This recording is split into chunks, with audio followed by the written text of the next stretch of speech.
sa isang mutya nyo. May tanong sa atin kung ang 10 elements daw po ay isang mutya. Ang 10 elements, no? Bibigyan natin kasagutan si Kuya sa kanyang tanong sa abot ng ating kaya. Usapan natin ang mutya ng 10 elements. Tara, let's go.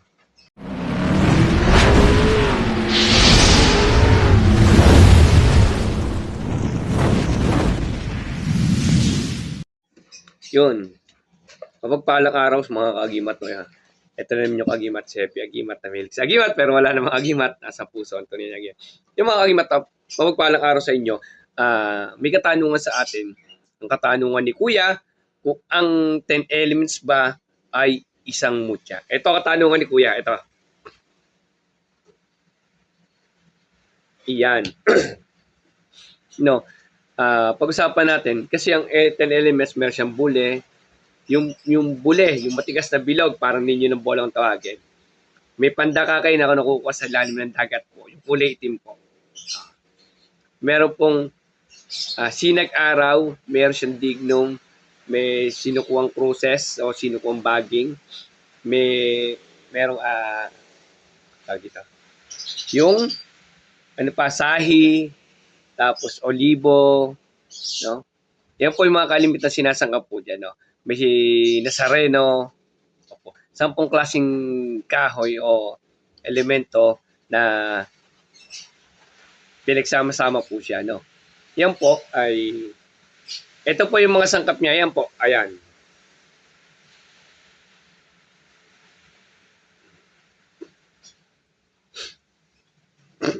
yan po yung mga sangkap niya, mga kagimat, no? Yon. Kalimitan, alam niyo kasi yan, pampaswerte, pampaamo, kaligtasan, lalo sa mga biyahe, no? Wala pag may pinupuntahan kayo, yan. Alos sabi nga nila, is almost kompleto. Pero syempre, inaalagaan pa rin natin yan. Kahit po nas manlanan lang ay inaalagaan po natin, no? Pero ang 10 elements po, sa katanungan ni Kuya, ay hindi po siya mutya. Pamproteksyon, kaligtasan po siya, pampaswerte, pampaamo. Wala po siyang mutya. Yan. Sana yung masagot natin yung katanungan ni Kuya, no? Pero nandito na naman tayo sa 10 elements. So, pag-usapan na rin natin kahit paano yung mga ibang kakayahan ng mga 10 elements. So, kagaya yung dignum, kaya nga sinasabi natin isang pangontra din ng ano. Alam naman natin, ang history, ang dignum isa sa sagradong kahoy na ginagamit na pangontra, lalo sa mga elemento. Di ba? Yun po ang isa, dignum. Tapos sa pampaamo, yung meron siyang sinukuang cruces. Sinukuang cruces, isa po yung sinukuang baging kung tawagin. Pag tinatin nyo, may krus sa gitna. Sinasabi ng iba, yung daw tunay na sinukuan. Sinasabi ng iba, hindi naman yun ang tunay na sinukuan. Yung itim daw, na sumusukulat ang mga puno. No? Meron naman iba na ang sinukuan naman ay sinukuan Maria. Marami po kasing klase ng sinukuan. Ang hindi lang po natin matanggap, yung wala naman talaga sa history na gawang isip na lamang. Yung mga kinakain po sistema na sinukuha, yun po yung kinakain sistema. Pag wala po naman sa history po ng lihim na karunungan niya sinukuha na yan, ay hindi po siya matatawag na sinukuhan. Ang gumagawa lang po na ganan ay sumusobra ng aral at kinakain po ng sistema. Yung sabi natin, parang naluluko na po. No, na lahat na po makita nila na magbigyan ng history ay magiging sinukuha na po. No, kagaya ng sinukuhang bayabas, sinukuhang abukado, lahat daw ng natakluban ng sinukuha na pinuntahan nila ay magiging sinukuha. Paano kung damo na takluban? Eh, di sinukuha ang damo, di ba? Yun po mga kinakain po ng sistema, tinatawag natin, no? Kaya mag-iingat po tayo sa mga ganyan, no? Yung pong mula umpisa na may history talaga siya na history ng lihim na karunungan na mula umpisa, no? Maria sinukuhang puti, tapos yung mga sinukuhang itim na yan, tsaka sinukuhang cruces. Nasa part po siya ng lihim na karunungan na nakakasama natin, no? Papalalawan po kung kayo again sa aral namin, mag-lip po kayo dito, huwag po kayong manood, no? Kasi po ito ay para sa Team Happy Agimat at sa mga paniniwala sa Team Happy Agimat. Kung kayo mga basher o ayaw nyo sa channel namin, hinihiling ko po na umalis po kayo dito, no? Hindi naman po para sa inyo to para po to sa naniniwala, no? Ito may katanungan, dinadagdagan po lang natin ng aral. Papalala ko lang, kung kayo again sa amin, huwag po kayong manood para po wala tayong pagtatalo. Dahil hindi naman po ako nanonood din ng channel ninyo, no? Maraming salamat, no? Yung mga kagimat, no? Sinukuang Maria, sinukuang baging o sinukuang cruces, no? O baging po yan, kaya sinukwang baging tawagin niya. Pag hinati mo sa gitna, may cross po sa gitna, pampaamo, pampaswerte. Okay, protection din po yan, no? Tapos, ayun, sinukwang po. Ang sinukwang cruces na sinukwang baging, ito pong picture na to, ayan po. Alam niyo ba na ako ang kauna-una nagpagawa na gano'n na purong sinukwang cruces. Ako po ang kauna-una nagpagawa niya no kasagsagan natin ng paggagamot dito sa Tawasan sa atin. Sa idea po ni Nanay Aida, ako nagpunta ng Matbanahaw paano magpagawa ng purong sinukwang cruces. Kaya nakikita niyo sa Matbanahaw, sinukwang cruces, kung kayo makakano, itanong niyo kay Paring Cholo at saka kay Maring Elena, ako po ang kauna-una nagpagawa niya hanggang sa kumalat na po sa ating sa Matbanahaw at sa iba-ibang lugar na hanggang kaya po umabot na po yan. Marami na pong gumamit ng ganyan na puro sinukwa. Pero ako po, ang kauna-una nagpagawa niyan, ang nagka-idea, si Nanay Aida. Kami po unang nagpagawa sa Matbanahaw. No? Okay? Salamat po. Ito pa. Sinag-araw. Sabi nga, sinag-araw. Si araw nga, syempre silaw yun. No? Sila po dyan yung mga elemento. Tapos ninyong bola ng ninyo, siya yung bule.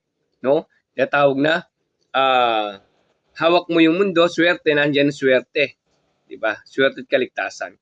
Tapos yung mga pandakakay, pangontrakulam, barang, elemento, no? Alam natin naman yung pandakakay more in elemento at saka kulam, nagagamit po siya. No, at saka yung pandakakay, pag dumikit sa mga balat nga natin, sabi nga nila, pag nagasgas ng maligasgas yan yung balat natin, dun natatakot yung mga elemento at mga kulam. No. Yung mga bule, mga yung sahi, mga pampaswerte, yung Nazareno, alam natin pag Nazareno naman, syempre kaligtasan yan. Di ba? Oo, ayon Nazareno. No, yun po yung mga po, pero hindi po siya part ng mutya.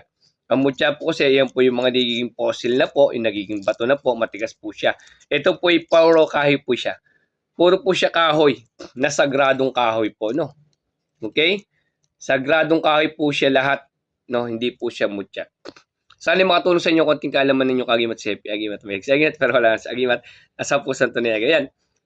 Sana nakabigyan natin kasagutan yung tanong ni Kuya, no? Ang 10 elements po ay hindi po siya mutya. Pangontra po siya. Pangontra, pampaswerte, pampaamo, pangkaligtasan po siya, no? Hindi po siya sa bala. Wala po siyang pambala. No, maraming salamat, no? Kalimitan makita niya, marami po niya sa Quiapo, sa mga simbahan, tsaka sa Mount Banahaw. Yan. Yung bibigyan ko naman pala ng idea, mga kagimat, no? Pagka po yung 10 elements po, ay binenta sa inyo ng mga 500 pataas po, medyo ingat-ingat na po kayo. Sa online nila kayo bumili. Yung 10 elements po sa online, pwede naman po kayong bumili through online yan. Pagka may basbasan kami, tsaka basbasan ibang grupo, samahan, pwede nyo pabasbasan po yan.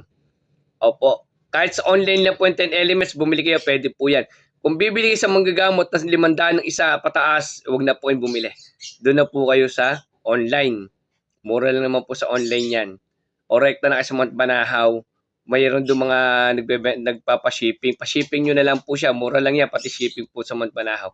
Kaya mas maganda po, doon na lang po. Kung lalapas po 500 po, ang 10 elements po, huwag na po kayong bumili. Para sa akin po. Okay? Mag-online na lang po kayo. Kung wala po magbabasbas nyon, alagaan nyo po ng punas ng langis. Kagimat, no? Palala ko, ang 10 elements, pag lumampas sa 500 ng benta sa inyo, o basta 500 pataas, huwag na kayong bumili. Mag-online na lang kayo. Pwede nyo po yan. Kahit di basbasan na ang manggagamot yan, punasan nyo ng langis. Alagaan nyo ng punas ng langis. Lalakas po. Kasi po yan, sagrado. Sagrado po ang kahoy na yan, at yung kahoy na po yan ay kalikasan. Ang kalikasan po, kahit di nyo po dasalan niya, alagaan nyo ng punas ng langis po. Bubuhay at lalakas po yan. Alagaan po sa punas langis. Pagka nag-500 mahigit, wag na kayong bumili. Totoo po. No. Wala po akong inaano. Basta pag 500 pataas po, ang 10 elements, wag na po kayong bumili. Maraming salamat at God bless sa inyo lahat. Thank you po.